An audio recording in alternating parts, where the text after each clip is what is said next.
மொழியால் நம் தேவையை பூர்த்தி செய்பவர் கவிஞர். மொழியால் காலத்தின் தேவையை பூர்த்தி செய்பவர் மகா கவிஞர். ஏழை குடும்பத்தில் ஆண்கள் பிறந்தாலும் ராஜாவாக வாழ்கிறார்கள். ராஜ பரம்பரையில் பெண்கள் பிறந்தாலும் அடிமையாகத்தான் வாழ்கிறார்கள். ஒரு வீட்டில் ஆண் குழந்தை பிறந்தால் அதுதான் வாரிசு என்கிறார்கள். அதே வீட்டில் ஒரு பெண் குழந்தை பிறந்தால் அது வாரிசு இல்லை என்கிறார்கள். ஏன் நாங்கள் எல்லாம் உங்கள் ரத்தம் இல்லையா? பாரதியார் மிக பெரிய கனவு பெண்கள் வெற்றிக்கான முதல் படி எடுத்து வைத்து வெற்றி பெற வேண்டும் என்பது. பெண்கள் நாம் இதை உணர்ந்து வெற்றிக்கான முதல் படியில் எடுத்து வைத்து வெற்றி பெறுவோம் என்று சபதம் எடுப்போம். நான் கடந்த 1081 நாட்களாக இன்று ஒரு தகவல் என்னும் பதிவை மக்களை நான் கொண்டு சேர்க்கிறேன்.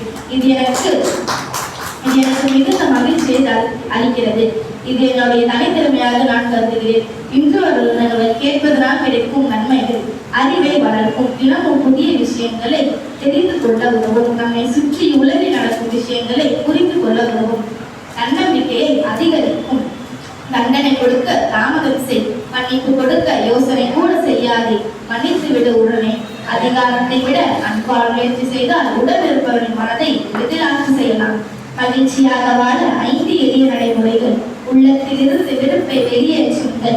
கவலையில் இருந்து மனதை விடுவித்துக் கொள்ளுங்கள். பிறருக்கு நல்லதை அதிகமாக கொடுங்கள். வாழ்க்கையை எளிமையாக வாழுங்கள். பிறரிடமிருந்து அதிகம் எதிர்பார்க்காதீர்கள். இன்றைக்கான தகவல் இறைவனை வணங்கும் ஒரு தாய் தந்தையை வணங்குங்கள். தாய் தந்தை நமக்கு என்னவெல்லாம் செய்தார்கள் என்பதை நாம் இறுதி வரைக்கும் உணர்வதில்லை. அதை உணரும் பொழுது அவர்கள் நம்முடன் இருப்பதும் இல்லை. நன்றி மறப்பது நன்றன்று, நன்றல்லது அன்றே மறப்பது நன்று. என்னை இந்த அண்ணாநகர் தமிழ் சங்கத்திற்கு அறிமுகம் செய்த அம்மா தேன்மொழி இந்த வாய்ப்பு வழங்கிய இலக்கிய சோலை ஆசிரியருக்கு நன்றி.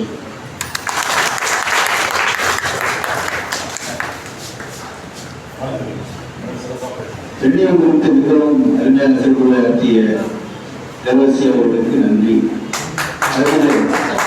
கோவை வேளாண் கல்லூரியை சேர்ந்த விவசாய கல்லூரியை சேர்ந்த முனைவர் துணைவேந்தர் டிபி ராமசாமி அவர்கள் 2 சொல்